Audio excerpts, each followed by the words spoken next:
Hello hello everyone. आज मैं Jharkhand board का जो केमिस्ट्री का टर्म 2 क्लास 11 का जो केमिस्ट्री का टर्म 2 का जो सेट झारखंड बोर्ड द्वारा जो निकाला गया है उसका सेट नंबर 1 में आज सेक्शन ए और सेक्शन बी जो है क्वेश्चन के साथ में आज आंसर भी एक्सप्लेन करने जा रहा हूँ। ठीक है, जैसे पहले हम लोग को क्वेश्चन जो है 1 मार्क्स का 1 से लेकर के 7 तक दिया है, जिसमें से 5 क्वेश्चन आप लोग को बनाना है।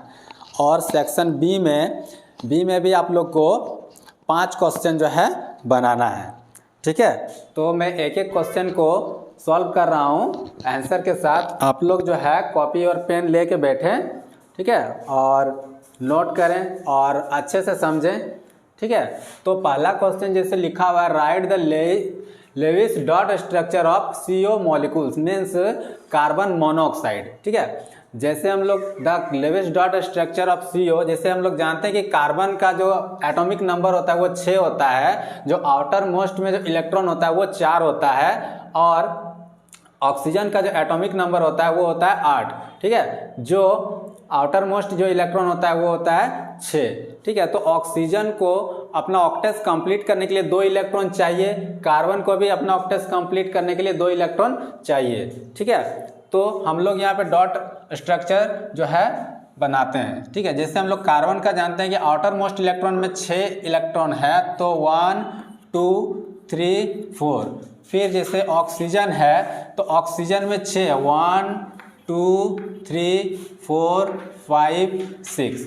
ठीक है, तो क्या करेंगे, अब इस कार्बन को हमको 8 इलेक्ट्रॉन देना है, इस ऑक्सीजन को भी 8 इलेक्ट्रॉन कंप्लीट करना है। तो ये यहाँ से क्या करेंगे कि इससे 2 इलेक्ट्रॉन यहाँ पे देंगे और इससे भी 2 इलेक्ट्रॉन यहाँ पे देंगे, मतलब दोनों को मर्ज कर देंगे। ठीक है, जैसे C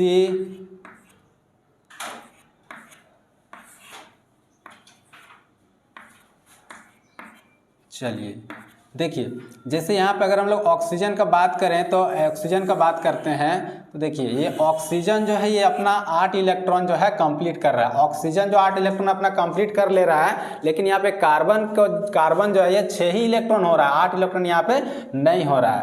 ठीक है, तो क्या करेंगे इसको हम लोग, तो ये मेरा गलत हो जाएगा। ठीक है, तब हम लोग ऐसे बनाएंगे, जैसे कार्बन 1 2।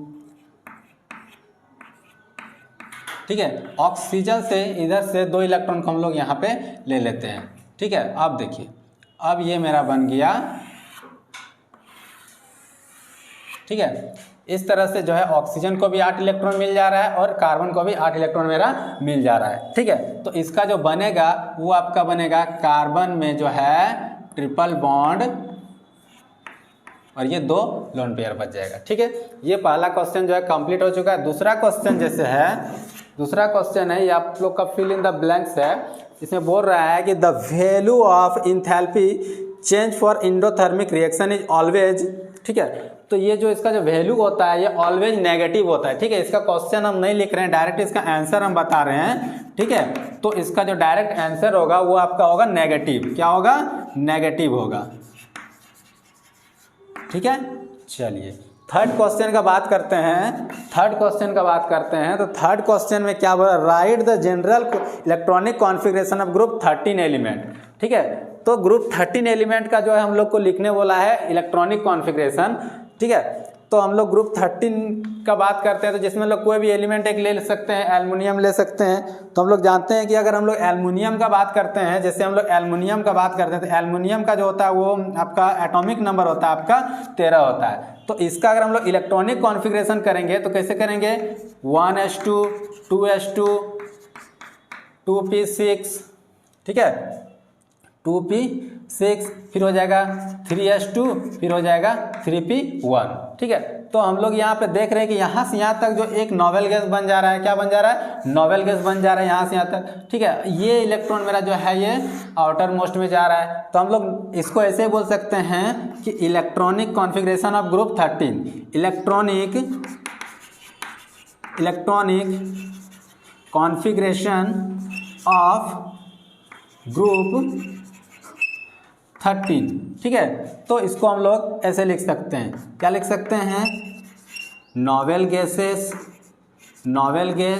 ठीक है, और n H2 और NP1। ठीक है, ये जो है हम लोग ग्रुप 13 का जो है इलेक्ट्रॉनिक कॉन्फ़िगरेशन है। ठीक है, ये आप 3 क्वेश्चन जो है आंसर आप नोट कर सकते हैं। ठीक है, अब हम लोग अगला क्वेश्चन जो है जा रहे हैं। ठीक है, अब हम इसको जो है मिटा रहे हैं। ठीक है, नोट डाउन कर लीजिए। चलिए ठीक,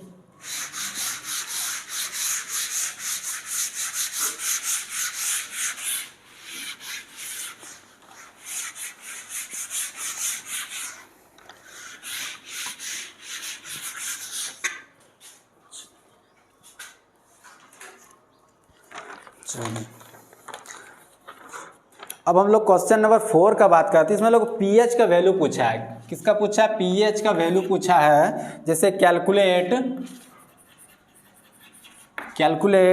the pH of 0.1 mole HCl। ठीक है, इसका हमको पीएच का वैल्यू पूछा है। तो ये क्वेश्चन को हम लोग ज़्यादा बड़ा आंसर हम लोग ज़्यादा बड़ा नहीं करेंगे क्योंकि 1 मार्क्स का पूछा गया है। ठीक है, तो हम लोग जानते हैं कि pH equal to minus log H+। ठीक है, चलिए तो हम लोग यहाँ देख रहे हैं कि माइनस लॉग H+1 का वैल्यू यहाँ गिवन है। ठीक है, तो यहाँ से हम लोग लेते हैं 0.1। ठीक है, यहाँ से इसको हम लोग रिमूव करते हैं 10। ठीक है, चलिए माइनस लॉग ये हो जाएगा 10⁻⁻1। ठीक है, हम लोग जानते हैं कि लॉग a⁻b जो होता है इसका जो वैल्यू होता है ये होता है b आ जाता है आगे और आ जाता है आपका लॉग a। ठीक है, ये आपका एक फॉर्मूला होता है। ठीक है, चलिए तो ये जो है -1 मल्टीप्लाई आ जाएगा आगे में आपका। ठीक है, मल्टीप्लाई आ जाएगा आपका आगे माइनस -1 लॉग 10। ठीक है, हम लोग जानते हैं कि log 10 का जो वैल्यू होता है वो 1 होता है। क्या होता है? 1 होता है। ठीक है, तो चलिए ये माइनस मल्टीप्लाई कर देंगे तो हो जाएगा प्लस का 1। ये हो जाएगा आपका log 10। log 10 का वैल्यू आपका 1 होता है। ठीक है, चलिए तो log 10 का वैल्यू हम लोग 1 कर देते हैं। ठीक है, तो इसका जो वैल्यू आ जाएगा वो आपका 1 आ जाएगा। क्या आ जाएगा? 1 आ जाएगा। ठीक है, तो इसका जो पीएच होगा वो आपका 1 हो जाएगा। ठीक है, क्वेश्चन नंबर अब हम लोग 5 का बात करते हैं। Question number 5। ठीक है, तो क्वेश्चन नंबर 5 में क्या बोल रहा है? Define oxidation in term of electronic transition. ठीक है, इलेक्ट्रॉनिक ट्रांजिशन के अकॉर्डिंग हमको जो है ऑक्सीडेशन को डिफाइन करना है। ठीक है, चलिए तो पहले हम लोग इसका आंसर क्वेश्चन लिख लेते हैं। Define oxidation in term of electronic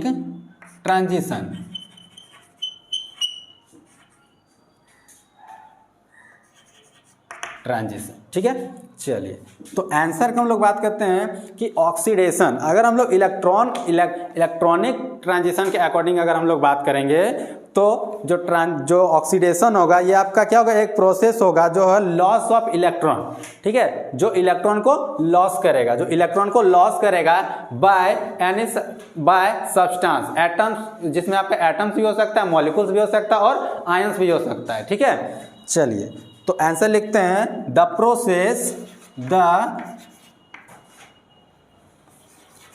process of losing electron by a substance.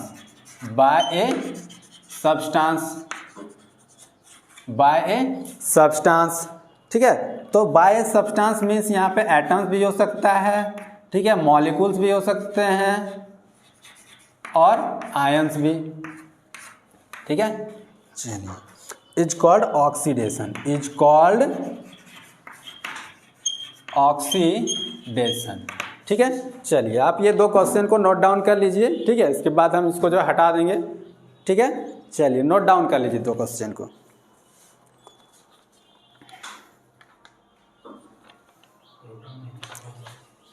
चलिए अब हम लोग नेक्स्ट क्वेश्चन का बात करते हैं, जो क्वेश्चन नंबर 6 है। जो क्वेश्चन नंबर 6 है, चलिए क्वेश्चन नंबर 6 जो हमको क्वेश्चन नंबर 6 जो पूछा है, बहुत ही आसान क्वेश्चन पूछा है कि write the IUPAC name of following organic compound. ठीक है, चलिए तो हमको ऑर्गेनिक कंपाउंड एक दिया हुआ जिसका IUPAC नेम हमको बताना है। ठीक है, चलिए तो क्वेश्चन हम लोग लिखते हैं, जैसे right the IUPAC name of the compound,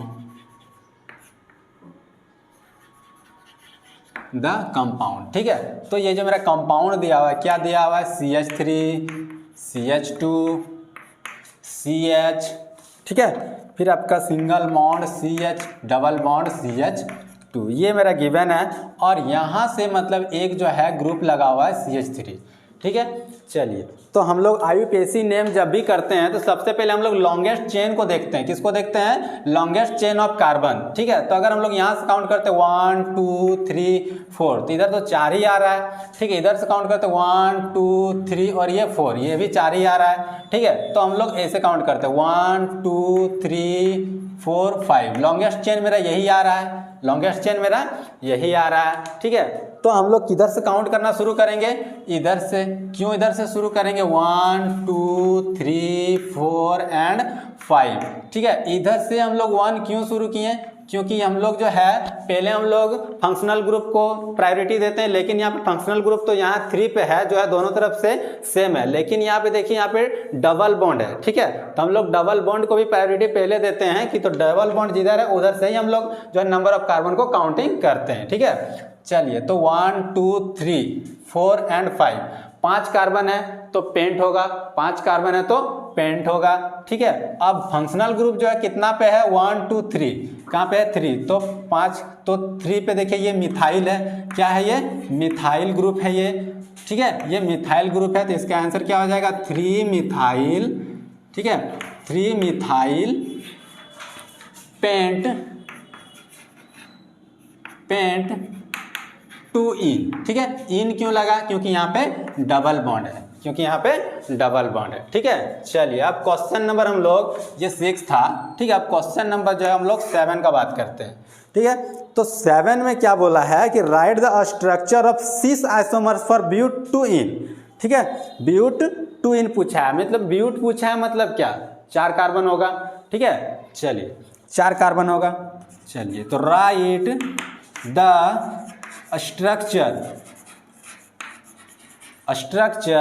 write the structure of 6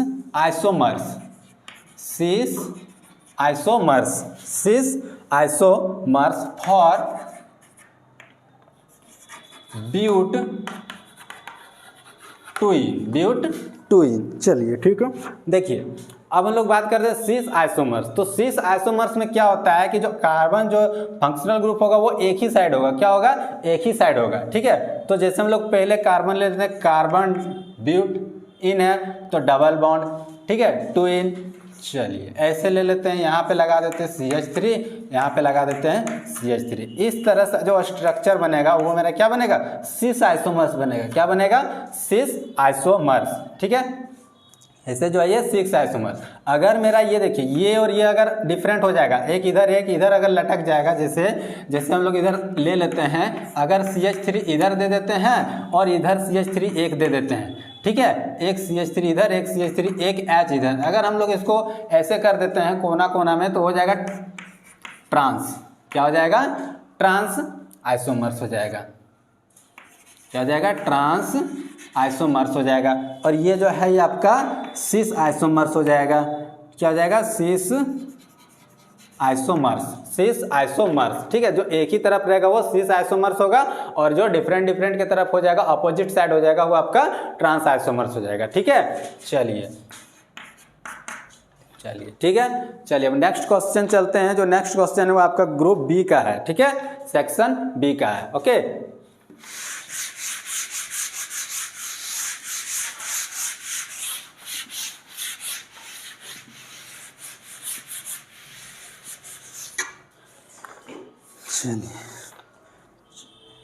चलिए देखिए क्वेश्चन नंबर 8 जो है, पहले क्वेश्चन इसमें भी आपको 5 ही क्वेश्चन को एक्सप्लेन करना है, 5 ही क्वेश्चन को बनाना है, लेकिन मैं यहाँ पे 7 क्वेश्चन जो है मैं आपको एक्सप्लेन करके बताऊंगा। उसमें से जो आपको 5 क्वेश्चन आएगा वो आप 5 क्वेश्चन जो है एग्जाम में एक्सप्लेन कर सकते हैं, आंसर बना सकते हैं। ठीक है, चलिए तो पहला क्वेश्चन जो है section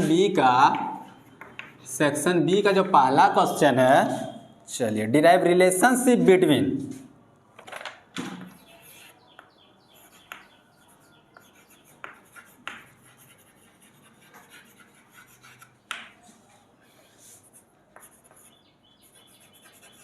derive relationship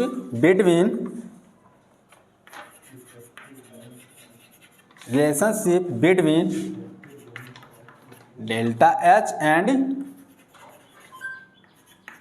delta U। ठीक है, चलिए तो इसको हम लोग बनाने के लिए पहले हम लोग बात करते हैं कि दो को जो है हम लोग ट्रांसफॉर्मेशन ले लेते हैं जो गैसियस स्टेट में होगा। ठीक है, चलिए ये थोड़ा सा लंबा होगा। ठीक है, चलिए जैसे let us consider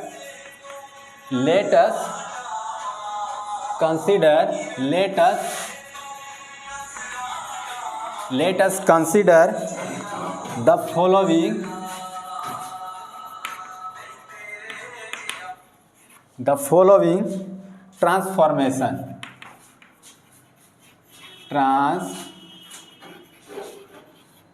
transformation of gaseous system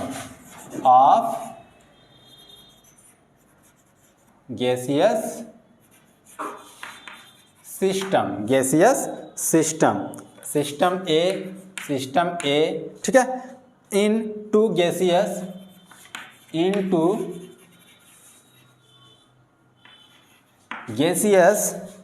system B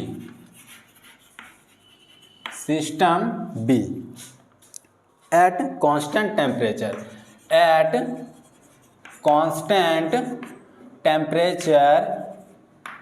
and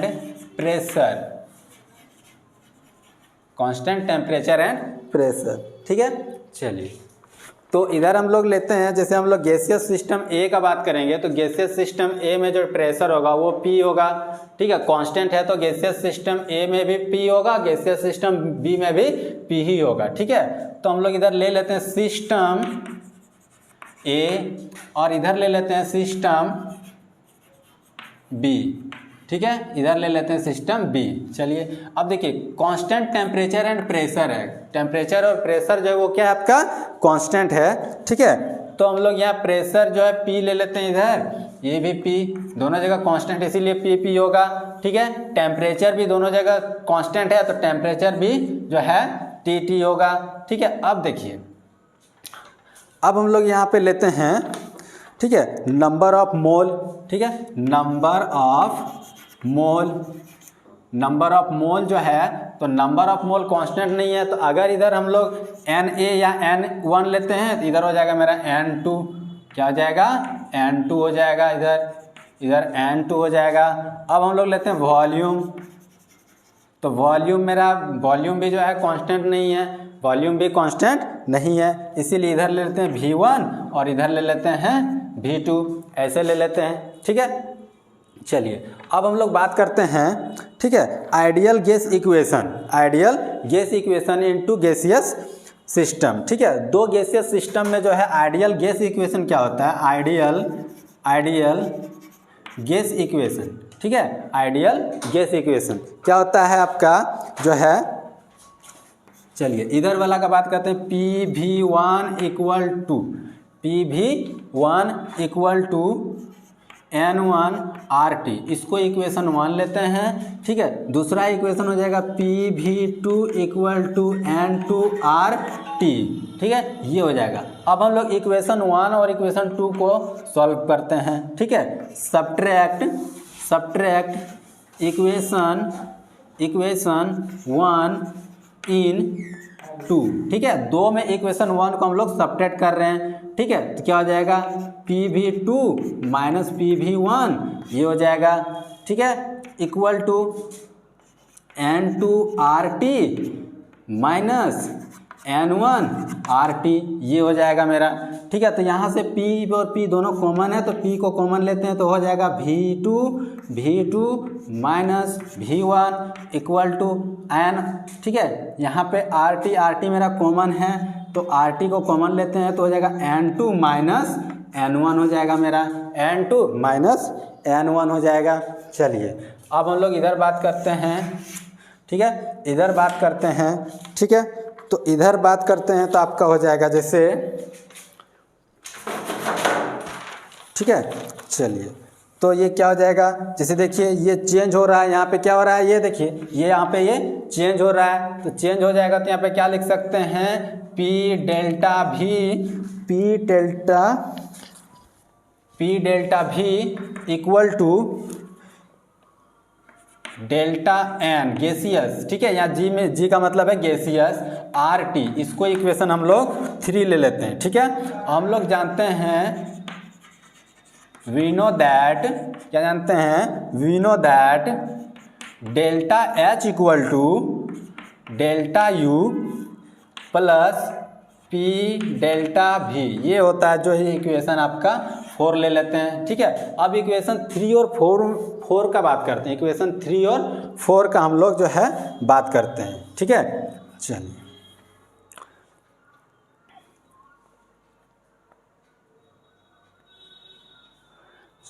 तो हो जाएगा ये डेल्टा H इक्वल टू, ठीक है, delta U plus delta NGRT, ये हो जाएगा। ठीक है, इसको इक्वेशन हम लोग 5 ले लेते हैं, इसको इक्वेशन हम लोग 5 ले लेते हैं। ठीक है, चलिए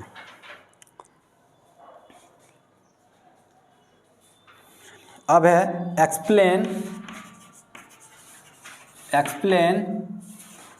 इक्वेशन 5।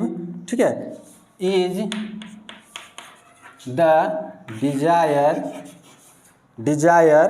रिलेशनशिप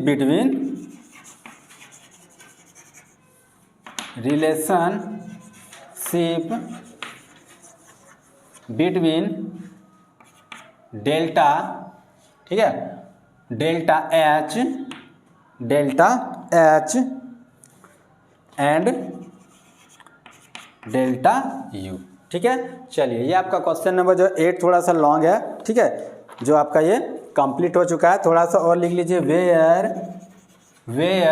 ठीक है, वेयर ये क्या है, क्या वेयर, तो डेल्टा NG, ठीक है, ये आपका हो जाएगा equal to change in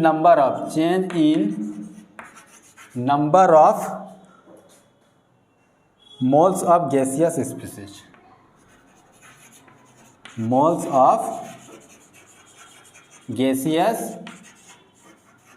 species.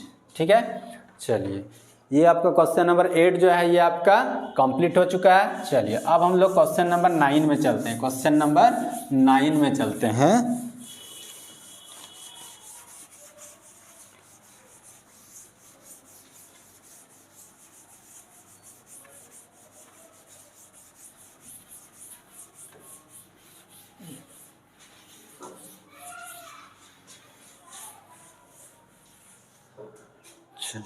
अब देखिए क्वेश्चन नंबर 9 में बोल रहा है which out of NH3 and NF3 has higher dipole moment, ठीक है, and Y.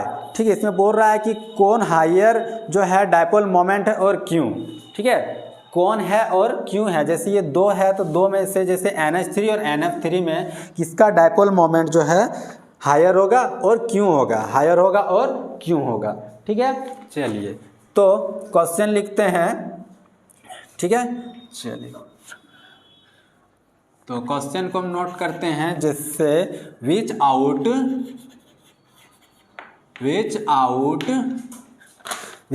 Of NH3 and NF3 has higher dipole moment,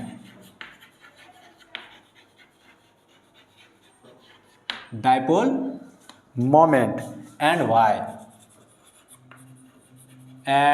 Y, ठीक है। चलिए, तो इसका आंसर हम लोग करते हैं। पहले इसका जो है स्ट्रक्चर हम लोग बना लेते हैं, ठीक है, स्ट्रक्चर बना लेते हैं। तो जैसे NH3 है, जिसमें से आपका सेंट्रल एटम जो है आपका नाइट्रोजन है। क्या है? नाइट्रोजन है। चलिए, नाइट्रोजन है। तो हम लोग जानते हैं कि नाइट्रोजन में जो है ये आपका चार जो वैलेंस सेल होता है, मीन्स जो है आउटर मोस्ट सेल इलेक्ट्रॉन होता है, तो ये 4 होता है। तो 3 जो है ये तो हाइड्रोजन के साथ बॉन्ड बना लेंगे, और एक जो बच जाएगा वो आपका क्या हो जाएगा? ठीक है, एक बच जाएगा। जैसे चलिए H, ठीक है, ये आपका हो जाएगा।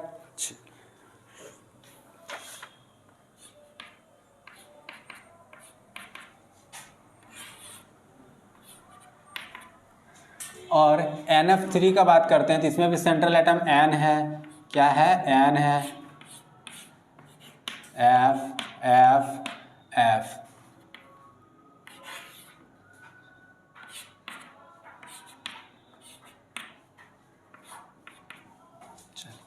ठीक है।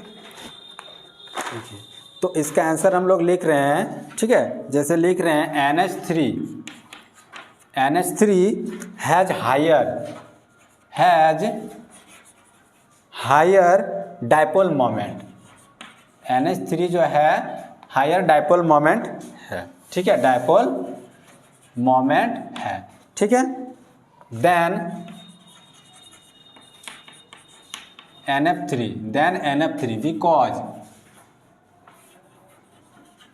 because in NH3 molecules,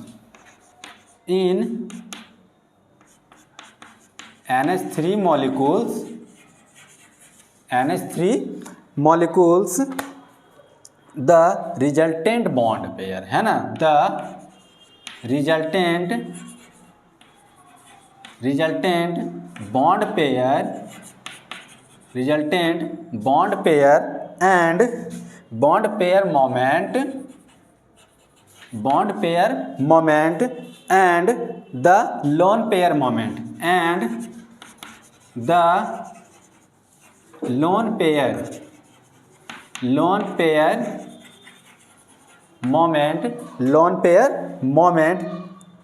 in the same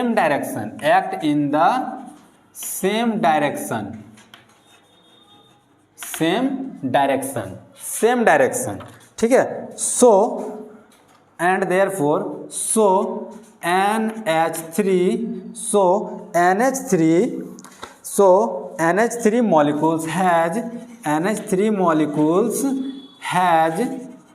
NH3 molecules has net dipole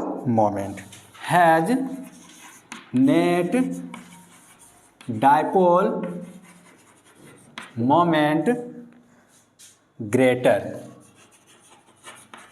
ठीक है। इसी तरह से अगर हम लोग बात करते हैं इन NF3 molecules, the resultant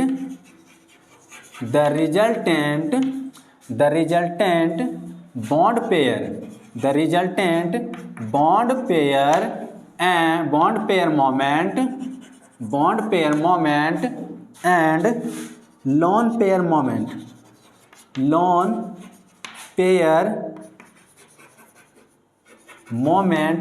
lone pair moment act in the opposite direction,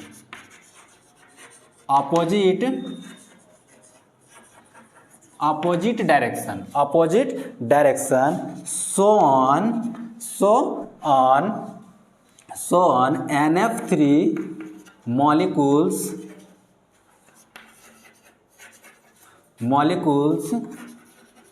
has small net dipole moment,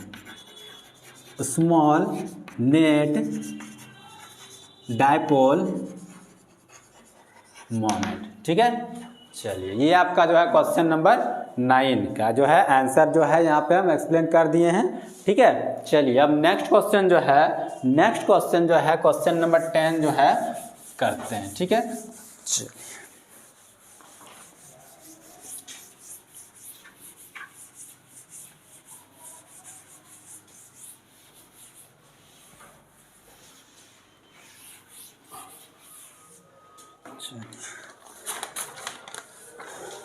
चलिए जो क्वेश्चन नंबर 10 है, ठीक है, एकदम सिंपल क्वेश्चन दे दिया है कि define acid and base according to Arrhenius concept. ठीक है, अर्हेनियस कॉन्सेप्ट में जो है एसिड और बेस को हमको जो है डिफाइन करना है। तो अर्हेनियस कॉन्सेप्ट में क्या बोल रहा है कि एनी सब्सटेंस, अगर हम लोग एसिड को अगर हम लोग वाटर में dissolve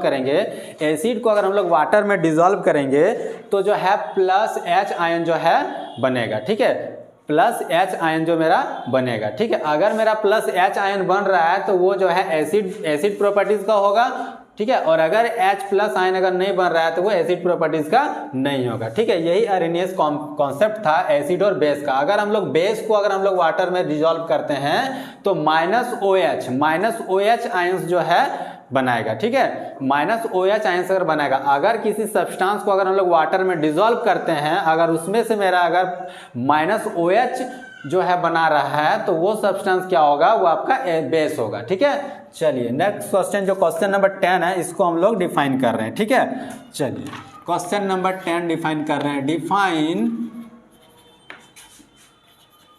acid and base according to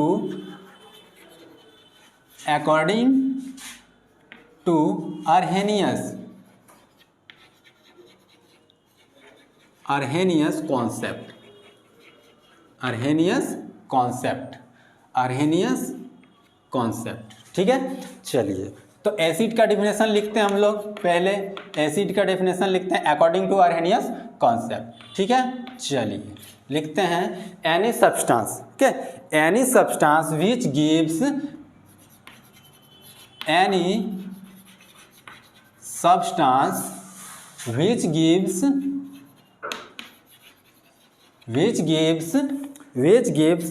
plus H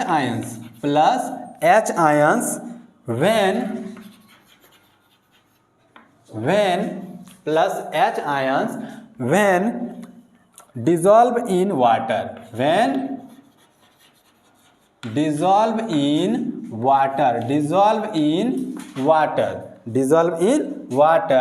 is called an acid। ठीक है, चलिए एक एग्जांपल भी यहाँ पे दिखा देते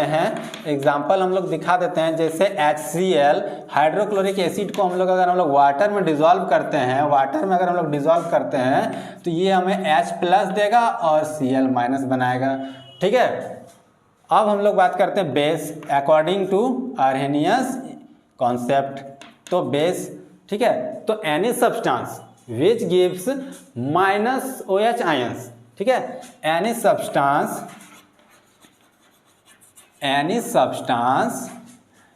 which gives minus OH ions when, कब OH माइनस आयंस कब देगा, dissolve in water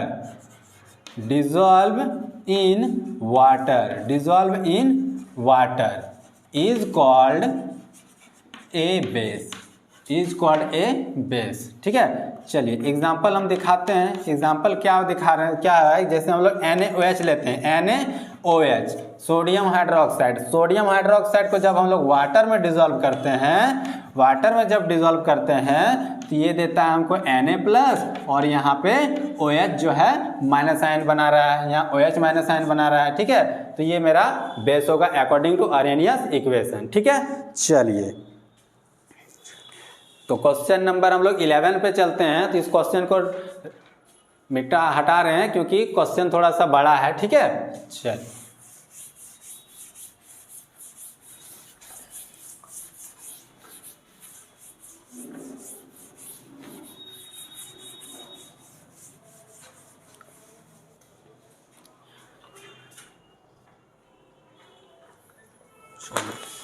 तो क्वेश्चन नंबर 11 क्या बता रहा है कि explain the flowing, explain the flowing, explain the flowing, explain the flowing. तो क्वेश्चन नंबर ए बता रहा है कि जो मेरा, ठीक है, जो PbX2 है, PbX2 जो है, PbX2 is more acidic then PbX4, PbX4, ठीक है, PbX4, ठीक है, PbX2 is more acidic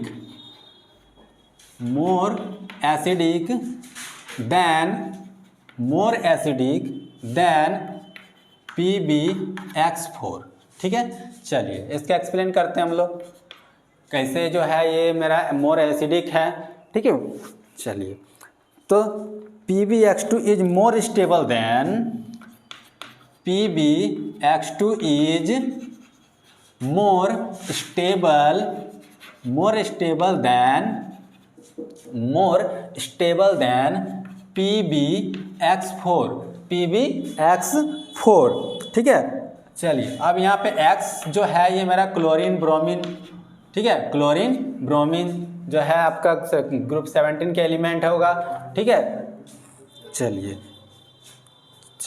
due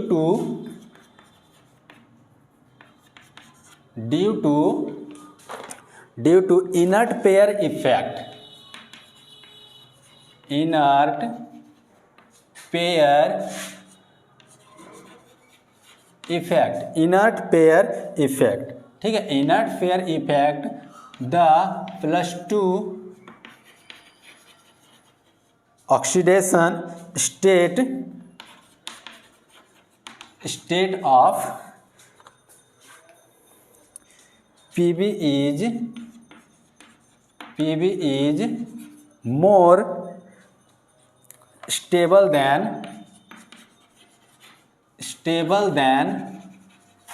+4 oxidation, hence, ठीक है। चलिए, hence PbX2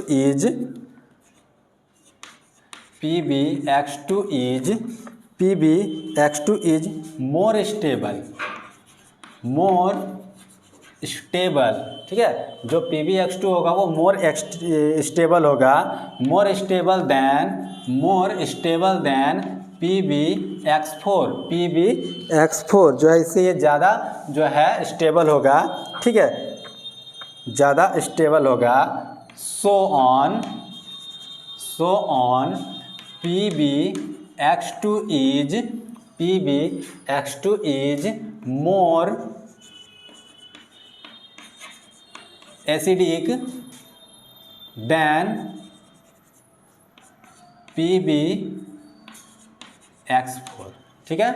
चलिए अब इसका जो क्वेश्चन नंबर बी बता रहा है, बी क्या बोल रहा है, बी को एक्सप्लेन करने बोल रहा है कि बी बोल रहा है कि carbon show catenation property but lead do not, ठीक है, कार्बन जो है कैटेनेशन प्रॉपर्टी शो करता है लेकिन लीड नहीं करता, जबकि दोनों जो है ग्रुप 14 के एलिमेंट है, दोनों ग्रुप 14 के एलिमेंट है, फिर भी जो है ये कैटेनेशन शो करता है और कार्बन कैटेनेशन शो करता है, और जो लेड है वो कैटेनेशन जो है शो नहीं करता है, ठीक है। चलिए इसी का एक्सप्लेन करते हैं हम, ठीक है। तो क्वेश्चन आप लोग जो है देख लीजिएगा, ठीक है, आंसर डायरेक्ट हम बना रहे हैं, ठीक है। तो आंसर हम लोग डायरेक्ट बना रहे हैं, ठीक है। तो सबसे पहले हम लोग बात करते हैं कि कैटेनेशन होता कौन चीज़ है। कैटेनेशन क्या है, तो property of catenation,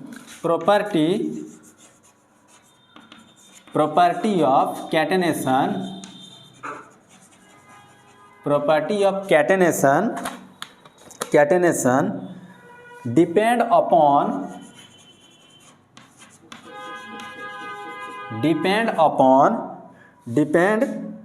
upon the strength of element,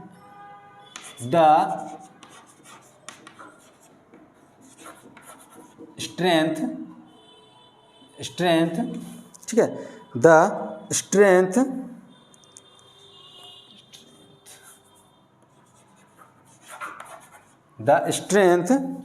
the strength of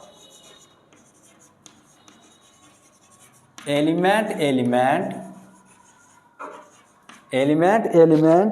ठीक है, element bond,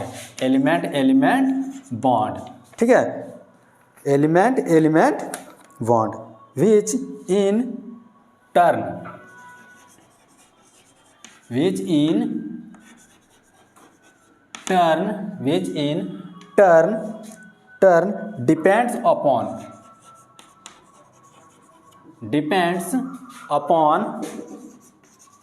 depends upon size of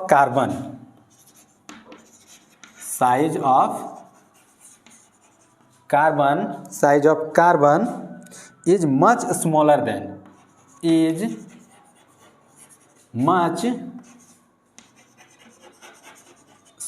than that of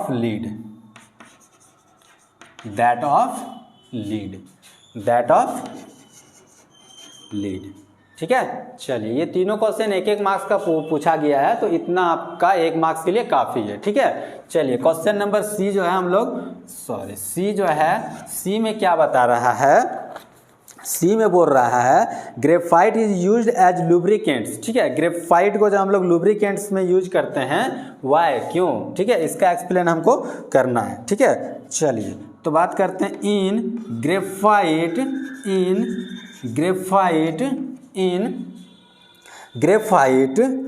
hexagonal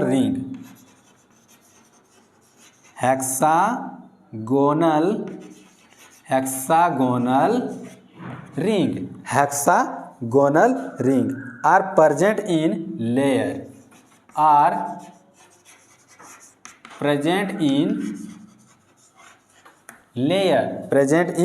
layer, the layer are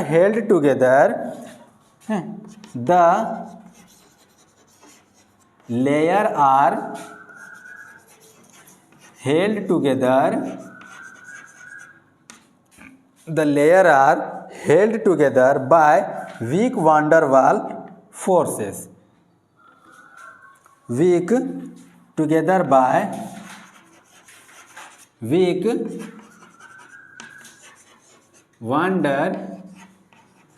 Waal forces, van der Waal forces, they can slip over each other,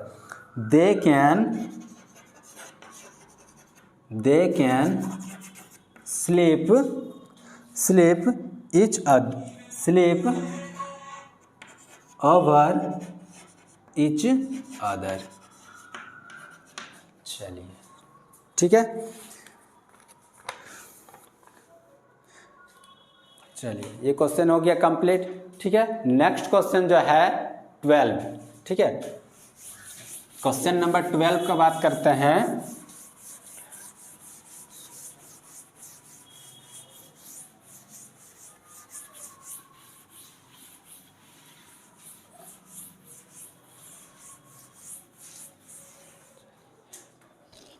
देखिए, question number जो है 12 हम लोग बात करते हैं। क्वेश्चन नंबर 12, ठीक है।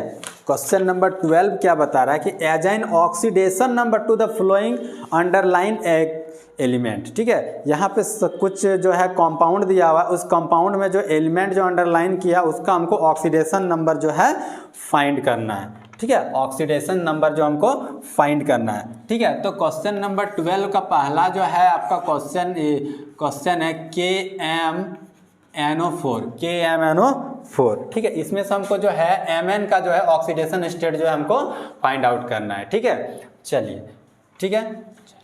तो हम लोग पहले बात करते हैं let us oxidation number of, मान लेते हैं let us oxidation number of Mn equal to x ले लेते हैं, अब पोटेशियम का जो मेरा ऑक्सीडेशन नंबर होता है वो होता है +1, क्या होता है +1 प्लस एक्स। ऑक्सीजन का जो मेरा ऑक्सीडेशन नंबर होता है वो होता है आपका -2, वो क्या होता है -2 × 4, इंटू 4 इक्वल टू 0। ठीक है, 0 इसलिए क्योंकि यहाँ पे कोई आयंस नहीं बन रहा है। ठीक है, चलिए तो ये हो गया +1, यहाँ पे इसको कर देंगे +x, इसको मल्टीप्लाई कर देंगे तो हो जाएगा -8 इक्वल टू 0। तो ये हो जाएगा x - 7 इक्वल टू 0। तो x इक्वल टू हो गया मेरा 7। तो KMnO Mn जो मैग्नीज का जो ऑक्सीडेशन नंबर है वो आपका कितना निकल गया, 7 निकल गया। ठीक है, चलिए नेक्स्ट क्वेश्चन का बात करते हैं। तो नेक्स्ट क्वेश्चन इसी में जो ऑक्सीडेशन नंबर हमको जो फाइंड आउट करने दिया है वो है आपका H2। ठीक है, H2SO2O7 इसका जो हमको ये दिया है। ठीक है, चलिए तो इस कंपाउंड का जो है हमको S का ऑक्सीडेशन नंबर हमको फाइंड आउट करना है। तो लेते हैं let us oxidation number of S equal to X मान लेते हैं। ठीक है, तो चलिए हाइड्रोजन का ऑक्सीडेशन नंबर 1 होता है, प्लस इसको ले लेते हैं हो जाएगा 2 × X, प्लस ऑक्सीजन का होता है आपका -2 × 7 इक्वल टू 0। ये हो जाएगा मेरा प्लस का 2, ये हो जाएगा प्लस का 2x -14 इक्वल टू 0। ठीक है, इक्वल टू 0। अब इसको कैलकुलेशन करते हो जाएगा आपका 2x इक्वल टू माइनस का 12 इक्वल टू 0। तो 2x इक्वल टू हो गया 12, तो x इक्वल टू हो गया 12/2 6। तो x का वैल्यू निकल गया 6। तो ऑक्सीडेशन नंबर ऑफ S का जो है वो कितना निकल गया, 6 निकल गया। ठीक है, नेक्स्ट क्वेश्चन जो है आपका इसमें थर्ड जो कंपाउंड दिया हुआ है, थर्ड कंपाउंड दिया है H2O2। इसमें हमको ऑक्सीजन का जो है ऑक्सीडेशन नंबर हमको फाइंड आउट करना है। ठीक है, तो लेते हैं let us oxidation number of O equal to X ले लेते हैं। O इक्वल टू X ले लेते हैं। हम लोग जानते हैं कि हाइड्रोजन का ऑक्सीडेशन नंबर 1 होता है, इन प्लस इसका हो जाएगा ऑक्सीजन का हो जाएगा 2 × X इक्वल टू 0।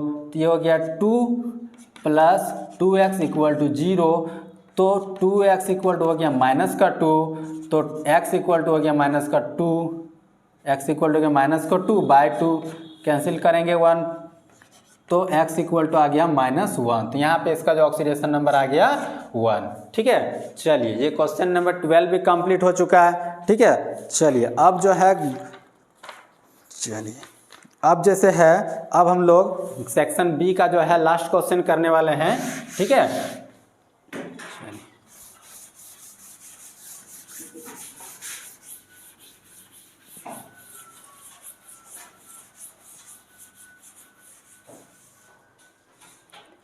चलिए लास्ट क्वेश्चन में बोल रहा है what are necessary for condition for a compound to be aromatic. ठीक है, लास्ट क्वेश्चन हमको बोल रहा है, पूछ रहा है कि मतलब क्या कंडीशन होगा कि कोई भी कंपाउंड जो वो एरोमेटिक होगा। ठीक है, एरोमेटिक, तो एरोमेटिक कंपाउंड हम लोग किसको बोलते हैं, जो साइक्लिक होगा, जो क्या होगा, साइक्लिक होगा, प्लेनर होगा। ठीक है, और पाई बॉन्ड और सिग्मा बॉन्ड होगा, पाई बॉन्ड सिग्मा बॉन्ड होगा। ओके, चलिए तो क्वेश्चन नंबर 13 का बात करते हैं। तो what are necessary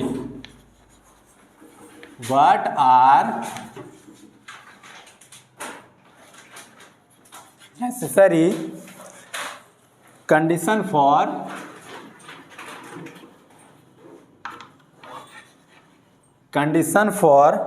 A compound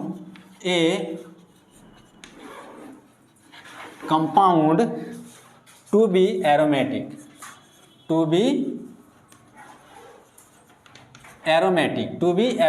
जो है कोई भी कंपाउंड किस कंडीशन पे जो है एरोमेटिक होगा। ठीक है, चलिए तो according to Huckel's rule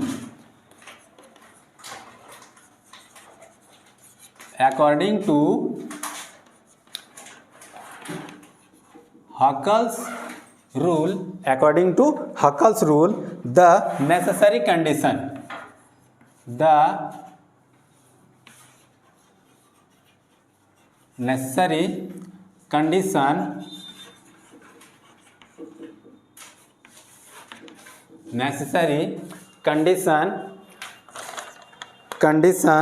for a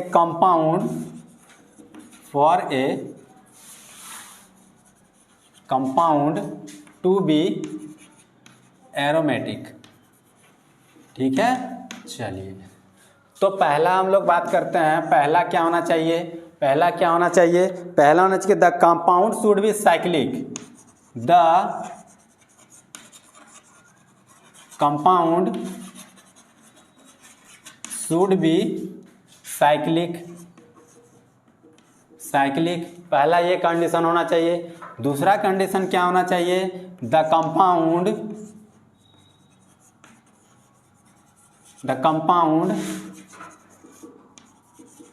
should be planar, ये होना चाहिए। ठीक है, तीसरा कंडीशन क्या होना चाहिए, द कंपाउंड शुड हैविंग